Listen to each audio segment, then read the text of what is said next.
in how Jamaica manages access to potable water. That transformation isn't by accident, it isn't because somebody willed it. It's because of deliberate, strategic focus and significant investment which is being made by your government. This infrastructure that we are launching today, or commissioning rather, is a very important piece of infrastructure. It is because this infrastructure will ensure that what used to prevail, which was 750,000 gallons a day being supplied to this area, has now surpassed 1.5 million gallons a day being supplied to this area. But what does that mean? What does the $54 million investment that we commemorate today mean? It means that over 10,400 approximately, persons living in the Rhyne Park and Barrett Hall area now have reliable water supply. That's 2,600 households that are now benefiting from this reliability, from this investment. And there are those in other spaces who don't want us to talk about this sort of investment, who don't want us to acknowledge that we are fixing the problems that have existed throughout their entire tenure. I have no intention of being shy in talking about the work that is being done by the National Water Commission, in talking about the significant work being done by Rural Water Supply Limited, talking about the work being led by MECJC, because it is truly transformational. We, through these investments over the last 5 years, have improved water access, reliability, and resilience for over 150,000 Jamaicans. There has never been an administration or a term of government that can claim to have supplied, or rather in such a manner, that improved water supply for 150,000 Jamaicans. It is truly unprecedented, and we will not be distracted by some of the political nonsense that I hear being spouted. But I do think it's important to deal with two matters, because whether it is mischief or sheer vulgarity, I think it's important that the public be aware. A few weeks ago, Prime Minister, you'll recall, we commissioned a system in Mason Hall, St. Mary. Well, I'm happy to report, Prime Minister, you now have customers on the system that they said was not ready. They have meters in home and they're receiving water 24 hours a day. And yes, Prime Minister, they have water in the shower. So for all of those who were trying to create some sort of mischief, I can't even understand why they would approach it like that. I think it's important that the public be aware that NWC now has customers on that system. There was quite a bit made as to whether or not we should have used a household to commission systems. Generally, the Water Commission doesn't go into people's homes to commission systems. We set up a temporary system where we're operating to show that the lines are charged. So yes, you do use temporary systems for commissionings. But I think for those here, I need you to understand that the pumps won't lift up. The tank up the hill won't lift up. The other tanks that are being built won't lift up. We are building resilient infrastructure for you using the revenue of the Water Commission and your tax dollars, not borrowing to facilitate this. There was another issue which has created quite a bit of concern in the public, which I will deal with in a particular manner in another space. But just to be very clear for those who are here, in my hand is NWC bottled water, meaning bottled pipe water. And I can assure you, here in Mobay, those in Kingston, those anywhere in Jamaica, the water from NWC is safe to drink and is the envy of many of our Caribbean neighbors and is in high demand right across the world. And it is the reason, or one of the reasons rather, that Minister Bartlett uses when he goes to lobby for more ships to come for our cruise terminals. Because they come and buy Jamaican water because foreigners trust our water. Now, what I would just say in closing on this matter, because as I said, I'm going to deal with it fulsomely in another space. If the scientists and technicians at the Ministry of Health tell you there is no problem, and the technical staff at the Water Commission tell you that there isn't a problem, then I don't know which politician can tell you that there is a problem, ladies and gentlemen. But as I said, we'll deal with it fulsomely on Sunday. The other thing I want to update you on, Prime Minister, I had a very good meeting with some critical stakeholders in the private sector this morning in Westmoreland. And for the benefit of those here, we wish to announce to you that the Western Water Resilience Project will enter the construction phase on May 21st. We updated the hotel sector and the Chamber of Commerce this morning of same. Now, for those who don't remember what that project is, for years this area has been plagued with water challenges. And yes, this $54 million is one of the nodes in fixing that. But there's a critical element, Mayor, and you need to contemplate this for the developments that you will approve. And you know, with Andrew Holness at the helm, you'll have many developments to approve. We will be changing the transmission mains from the Martha Bray treatment plant going all the way to the center of Montego Bay. We will also be changing the transition mains from Lucy to the western end of Westmoreland. This will build in a level of resilience that has not been seen in Trelawney, St. James, Hanover, and Negril for decades, perhaps ever.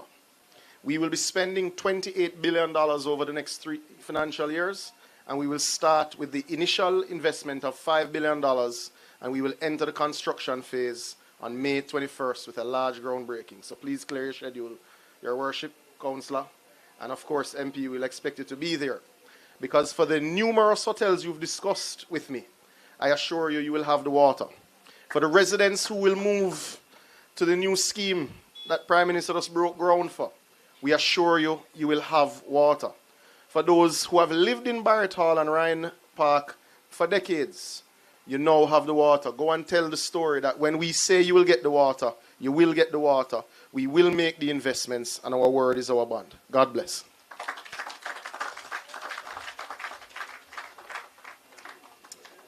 Thank you, Minister. We appreciate that very timely and important update. Come on, guys, put your hands together one more time.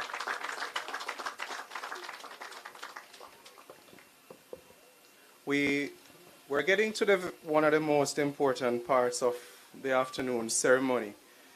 But as we allow you to digest, and those who took a sip of their water will know how good it is just to pause sometimes. And then we invite young Mr. Nickel Hyde to come and to share a selection with us as our item for this afternoon. Please make him welcome.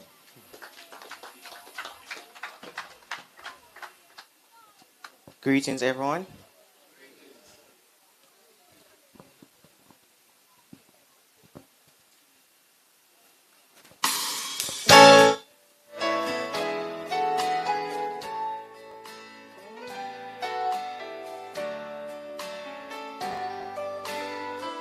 I've come too far to look back again.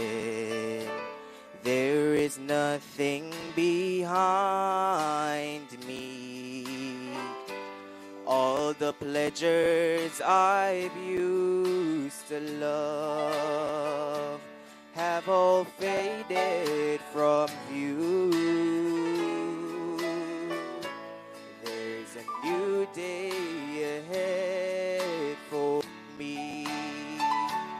All my heartache is over, for I left it at Calvary, where my new life began.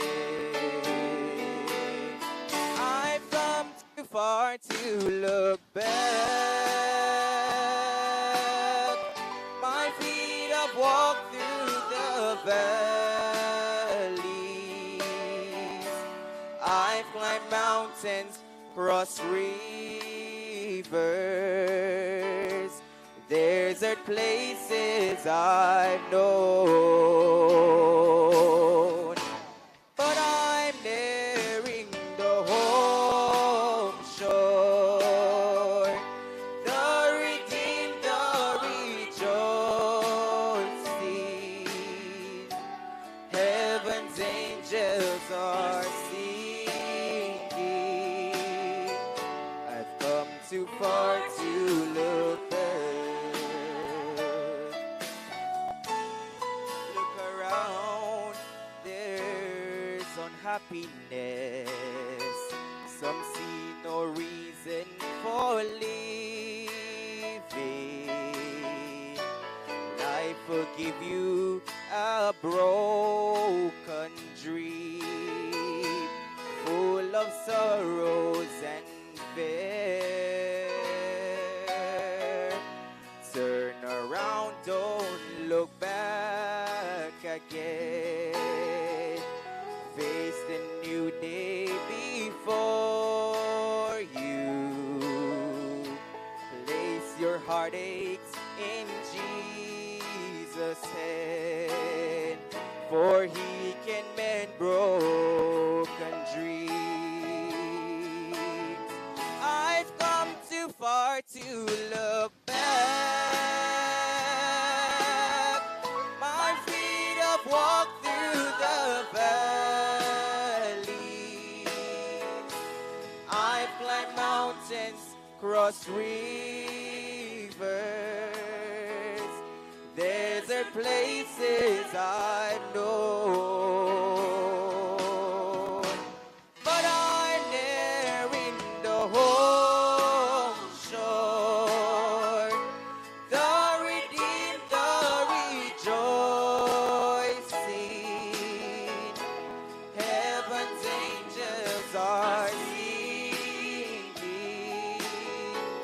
I've come too far to look back, but I'm nearing the home shore. The redeemed, the rejoicing, heaven's angels are singing. I've come too far to look back, too far to look back.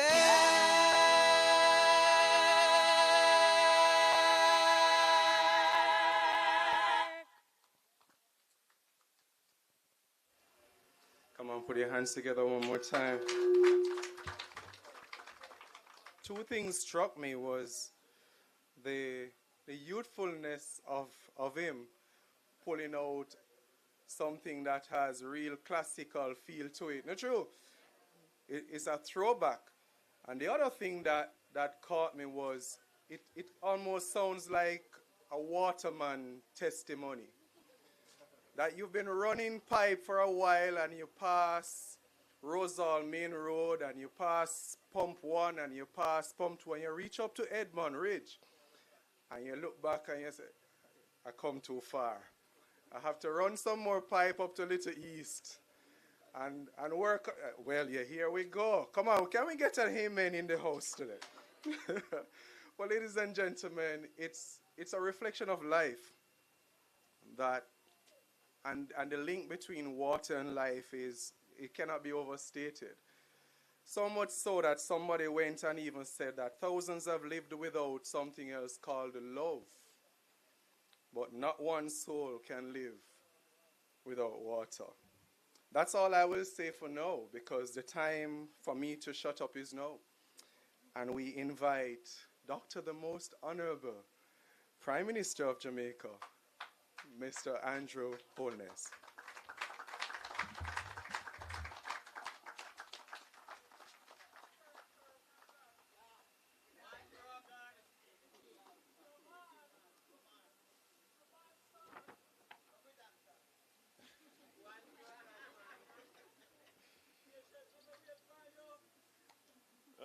Thank you, Master of Ceremonies, Delano Williams. for your conduct of the program so far. Let me also thank Pastor Hamilton for his invocation. Let me acknowledge your hard-working minister without portfolio in the Ministry of Economic Growth and Job Creation with responsibility for water, the Honorable Matthew Samuda. I'm going to acknowledge the world-famous Minister of Tourism,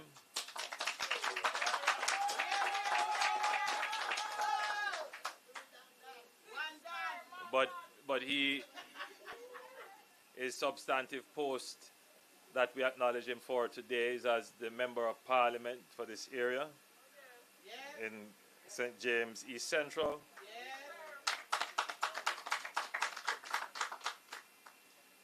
Your hard-working mayor, Councillor, His Worship, Councillor Richard, Mayor of Montego Bay, and other members of the St. James Municipal Corporation who are here. Mr. Kevin Carr and his team. Mr. Kevin Carr is the acting president of the National Water Commission. And let me acknowledge everyone else who is in the audience and the members of the community who are here. It is always a special occasion when we gather to celebrate real and tangible and meaningful progress in the lives of people. Today's commissioning of Phase 1 of the Rhyne Park Water Supply Improvement Project is one such moment. This is not just an infrastructure upgrade.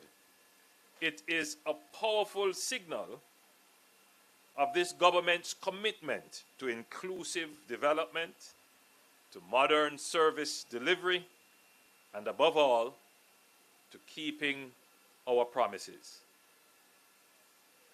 Water is not a privilege. It is a human necessity. And delivering that necessity is the responsibility of the government. And the government takes it very seriously. And this is why I am proud to say that over the last 5 years, we have invested unprecedented sums in water infrastructure across Jamaica. As of this fiscal year, we can say that over 150,000 Jamaicans now have improved water supply because of our deliberate, focused, and sustained interventions. This level of investment has not been seen in water since the 1980s. $22 billion in public investments and $14.2 billion in private investment through public-private partnerships have been mobilized to build a modern, resilient, and equitable water supply network.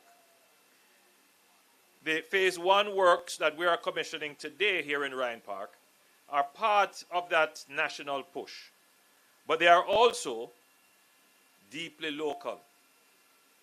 With an investment of $54.58 million, this phase has directly improved water supply for over 10,400 residents across 2,600 households spanning the communities of Rhyne Park, Barrett Town, Palmyra, Edmond Ridge, Little East, Spot Valley, Roseville, Cornwall, and Mount Zion. So you see, the project, just the Phase 1, will impact several communities through the installation of 5 relief pumps, upgraded power infrastructure, and newly constructed motor control centers. We have laid the foundation for consistent, efficient water supply to these growing communities These upgrades mean faster recharge times for distribution tanks, fewer trucked water deliveries, and more reliable services to homes and businesses. But remember, this is only phase 1. Phase 2, currently in the planning stage, is another bold and forward-looking initiative with an estimated cost of just under $1 billion Jamaican dollars. It will include over 5 meters of new 400 millimeters pipelines from the Martha Brae trunk main to Rhyne Park, 2 brand new pump stations, new bolted steel storage tanks, and advanced hydraulic modeling to optimize pressure and distribution. When complete, it will not only serve current residents, it will future-proof this corridor for housing, tourism, and commercial developments for decades to come.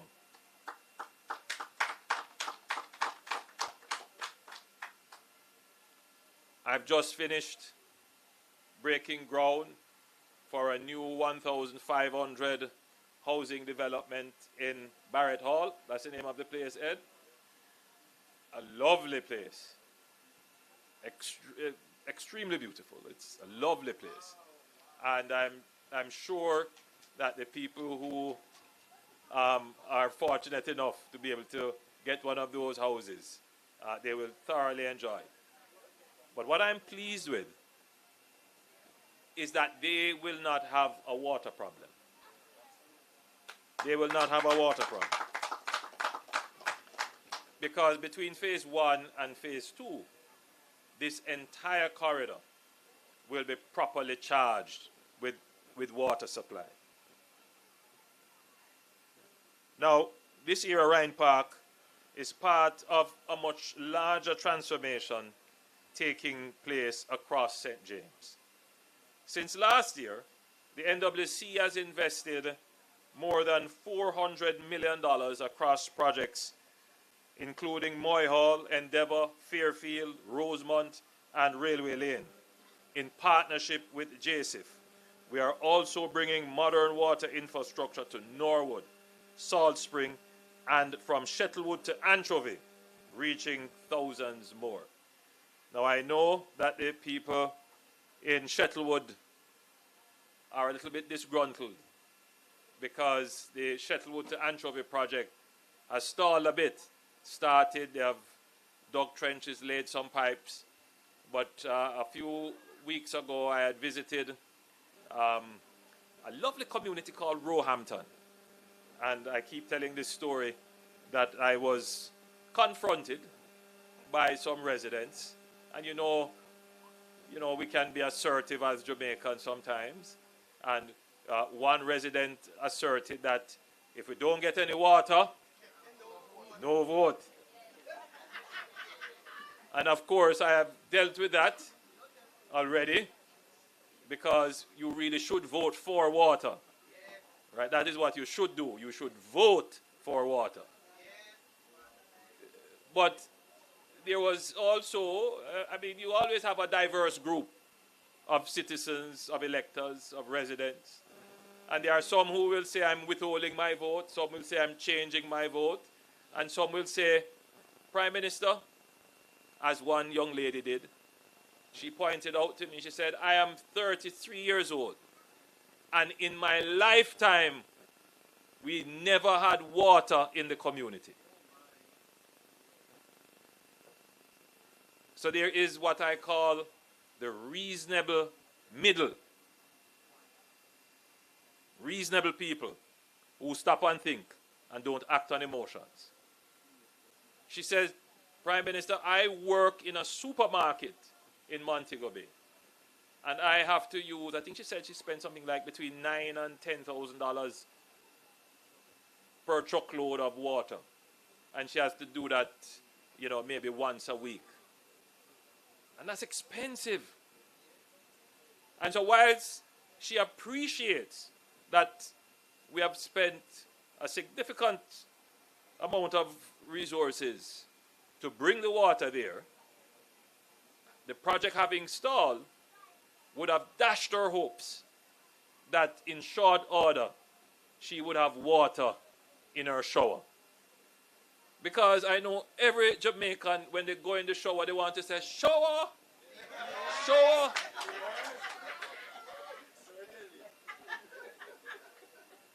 And so she would want to be able to do that.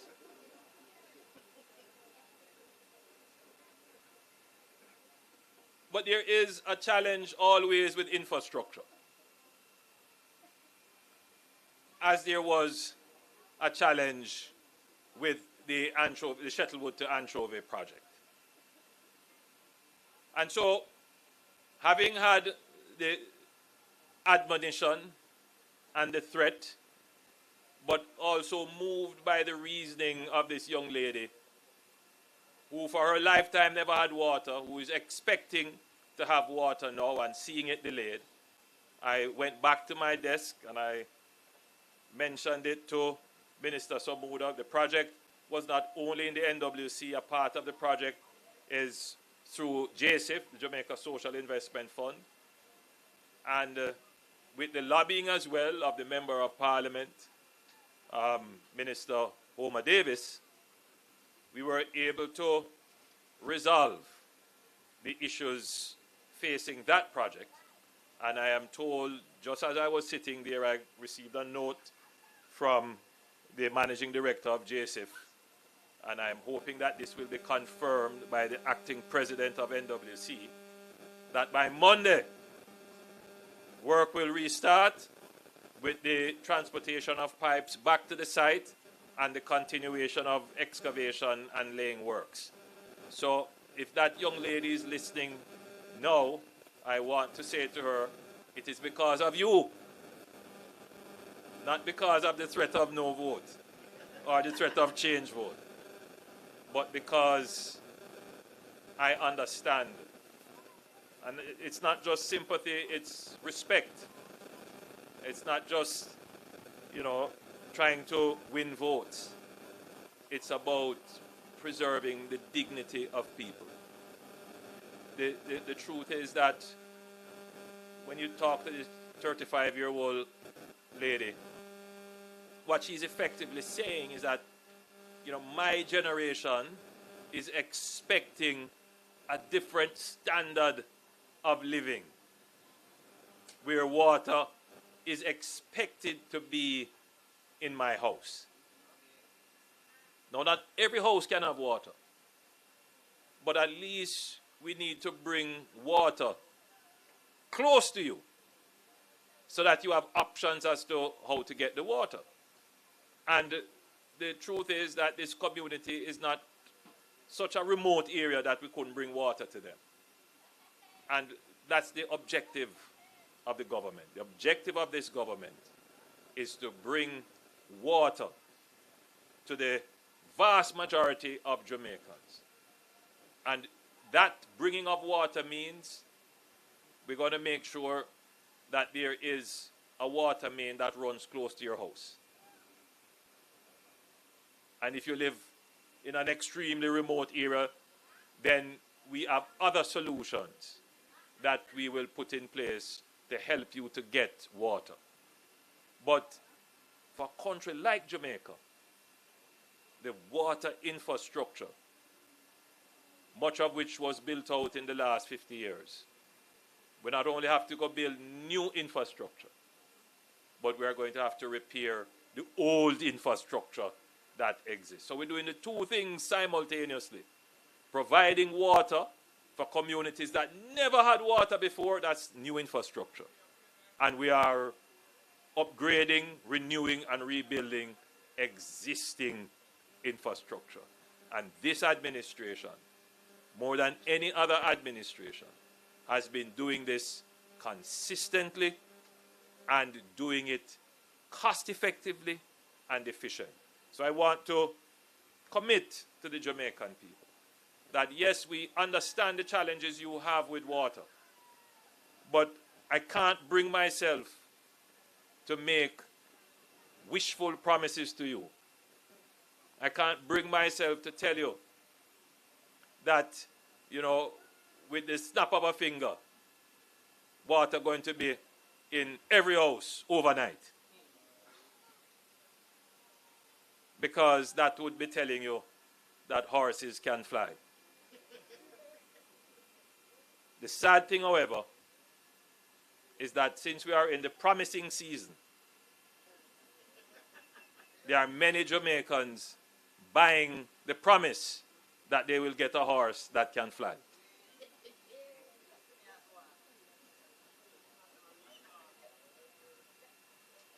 So,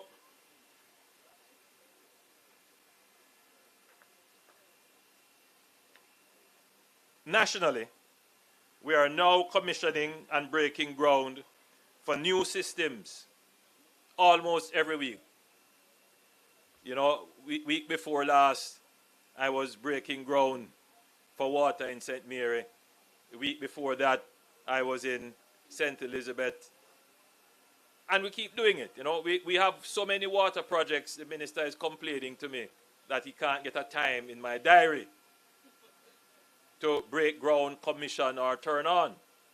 And you may be wondering, why is it necessary to do these ceremonies? You know, again, I need to level with the Jamaican people. In this battle for your minds, there are people who all they do is figure out how can we put misinformation in the public domain to mislead you. Now, 2 weeks ago, myself and Minister Samuda and the Member of Parliament for the area in Western St. Mary, we turned on a water supply, again in a community, Mason Hall. The community is over 250 years old. And they never had piped water in that community. So we laid pipes and made the connections and installed pumps and all kinds of things. So water is now in the community. Now, when you lay the pipe, because it's now a utility, meaning that it is NWC that is laying the pipe, like every other customer everywhere else in Jamaica, you go and you apply for a meter. And the residents have to do that. When we turn on the pipes, as Minister Samuda explained, it would be very intrusive for us to go into somebody's house and have a ceremony in their house to show that there is water in the community. So what they do, they give a temporary connection to the main that is run to show that water is there. Now, some smart person with devious intent to mislead puts out a video to say, see, them a take up back the pipe where them lay. Now, the mentality, the kind of people who do that are the same people who actually did that. That in the election for Shahini Robinson, God rest her soul, in 2002, I believe, 2001, I saw for myself that just before the election, they came and put down pipes and told people that, yes, you're going to get water. And what's the place named, Matthew? Lime Bottom in Ocho Rios. And before the election could be finished, the night of the election, they came and took up back the pipes. Now, that's the mentality. Now, why would you do that? Because there are people who would believe that. Because there's always a thing called confirmation bias. If you see something that you already agree with or that's your position, you're going to believe it. So there are people who won't check, who won't research, who won't go and ask questions. They'll just accept it because it confirms their bias. And there are others who are totally innocent, that they really don't know and they accept what is presented to them at face value. Now you tell me, which political organization is respectful of you? Is it the political organization that will create a false video to mislead you, to feed into your known biases? Or is it the political organization who will give you the facts? And that's what each Jamaican has to consider. With all the fake news that is being created and circulated, to create a certain perspective,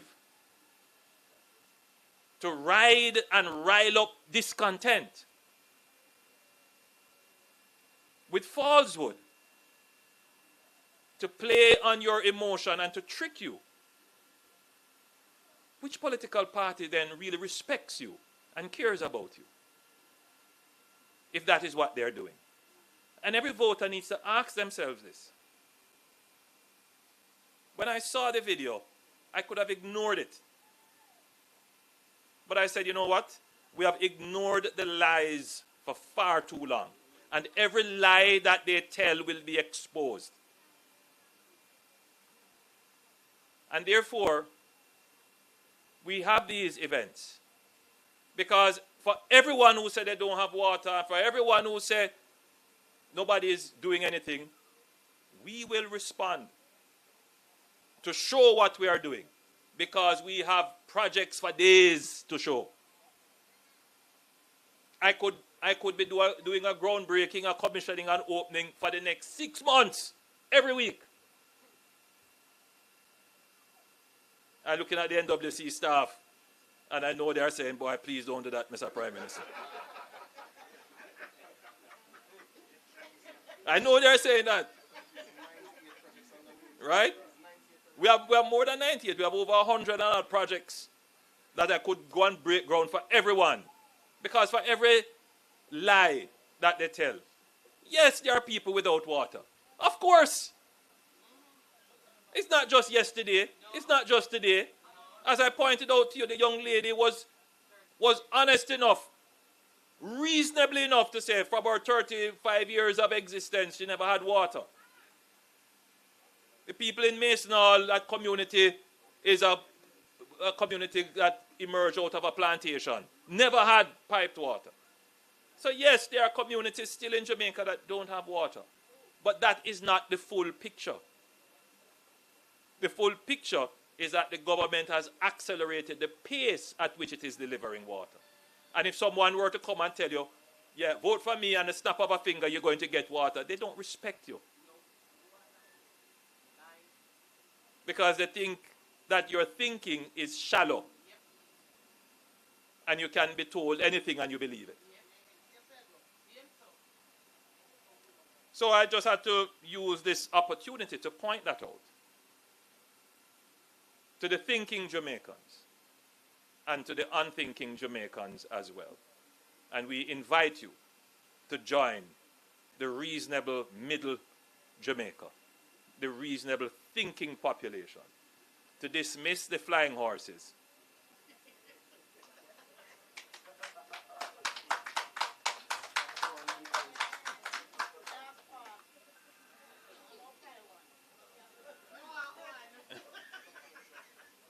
You want a flying horse? Another groundbreaking initiative is the NWC's Amnesty program. In November 2024, we extended a lifeline to those who had been disconnected from water service for more than 6 months. Through this program, pensioners, path beneficiaries, and persons living with disabilities received up to 100% reprieve on outstanding balances, and other customers received up to 50%. Let me pause here and take a sip of the NWC's. Let me make sure you see it properly. The NWC's bottled tap water, meaning it comes from the pipe. As of March 14th, over 33,000 customers are engaged with the Amnesty. So 33,000 persons made inquiry checks, called the NWC trying to find out about whether or not they qualify and how to go about receiving the benefit. 6,876 reconnections have been completed. And another 8,535 are in progress, meaning that they have passed the inquiry stage and they are now in the process of being connected. NWC has collected, as a result of this amnesty, $473 million to date, and written off $1.18 billion in debt from households in need. This is not a promise. This is the reality. Government looks at its books, it sees what it can do without impacting our fiscal responsibility, which would mean if we did that, more tax on you. What it does now is that we are able to bring more people on to the system who were locked off because they owed money. And this is a great thing to do.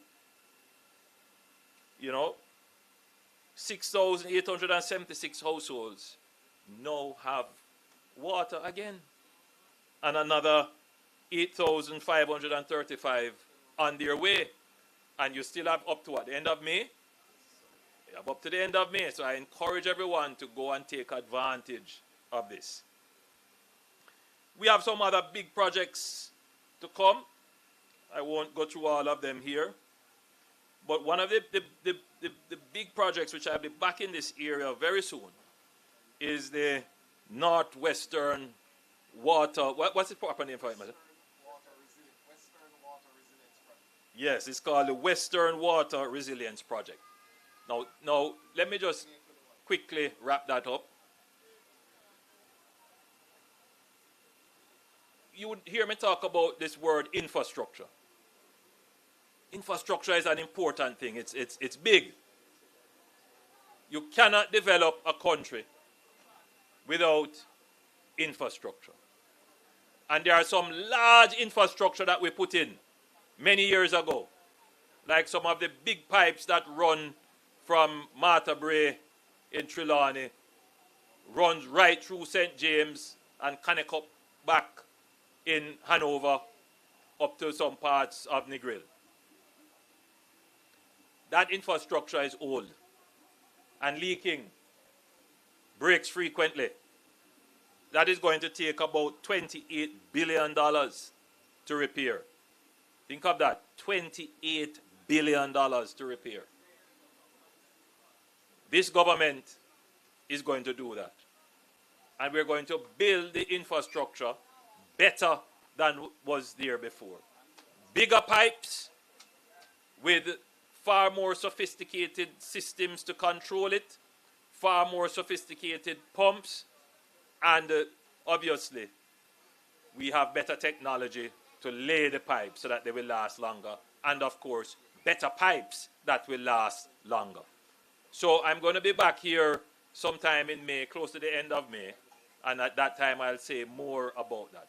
So for all the negative people who, that's what you thrive on, to believe that nothing go on and nothing happen, and you consume all the nonsense that is being said, give yourself a chance to feed yourself with the truth. Explore the other perspective. Don't only consume the lies that are being fed to you. Consume things that you can verify, that you can check, that you can see happening in front of you. And there is always a perspective, even with facts. So, when I look at this bottle of water, for those people who are negative, they will look at the water and they will say that this bottle is half empty. Why? because their eyes are always cast to the negative. And there are others who will look at this and they will say, this bottle is half full. Why? Because their eyes are always cast up and positive. I encourage all Jamaica to be positive about yourself and your country. Choose Jamaica, and God bless you.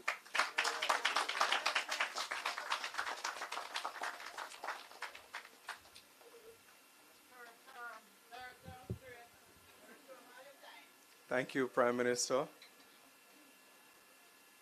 Ladies and gentlemen, we got some good news, not true? Yes. Yeah. And so we are going to start just after this to look at one of the achievements, and so we can get ready to move on to the other exciting stuff before the rain.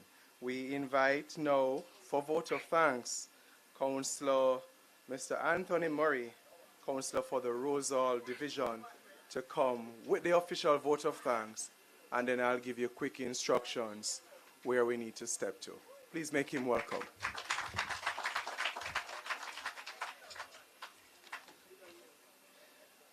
All right, in the interest of time, please allow me to say our protocol observe and to welcome my Prime Minister once again to Barrytown. 4 years ago, you were here, and you're back this afternoon. I will say we are blessed in Rosal. Please also let me acknowledge the presence of my Member of Parliament, the Honorable Edmund Bartlett, and my Mayor, Councillor Richard Vernon, and Minister Matthew Samuda. Let me say it's a privilege for me this afternoon to give the vote of thanks on behalf of the residents of Rhyne Park, Barrytown, Spat Valley, and all the other communities. Foremost, I want to express great gratitude to the Most Honorable Prime Minister, Dr. Andrew Holness, for his presence this year and his continued commitment to nation development, and in particular in improving essential services like water this afternoon. I also want to say special thanks to Minister Matthew Samuda, whose leadership in environmental and water resources had helped to initiate and champion this cause this afternoon. But most importantly, I want to say thanks to my Member of Parliament, my political father. Yes, he's my political father, and sixth-term general, for his advocacy. Yes, man, yes. His advocacy and hard work in ensuring that this afternoon is indeed a reality. So thanks, Minister Bartlett. I know this one was very dear to your heart, and a 20-year challenge has now been eroded. I'm going to share this video quickly. I remember one other day we were talking on the phone and I said, Minister, you know, I said the discussion changed from sir, we don't have no water till the water mash up the pipe. And we were talking, yes, so that was it. That was the change. So the conversation would have changed from lack of water to that the water is now too powerful, destroying the pipes. I want to say thanks also to the team from the National Water Commission for your dedication and technical expertise for bringing in this project to a completion. Your tireless effort has not gone unnoticed. Special thanks to the other agencies who would have helped to make this afternoon reality. I want to say thanks to the National Solid Waste Management Authority, Municipal Corporation, and all the other agencies who have worked hard. I want to say thanks to the residents of Barrytown who have come out this afternoon to support this event. And most importantly, I want to say thanks to the residents of Rosal Division, Barrytown, for your patience, your understanding. And I want to say at this time now, we appreciate your understanding, and we are now here showering you with water. And it's fitting, it's not ironic that while we are here, the showers of blessing from above is coming down. Thanks very much to all the other persons who have not named personally. We want to say your effort has not gone unnoticed. And thanks very much. Have yourself a wonderful afternoon. God bless. All right.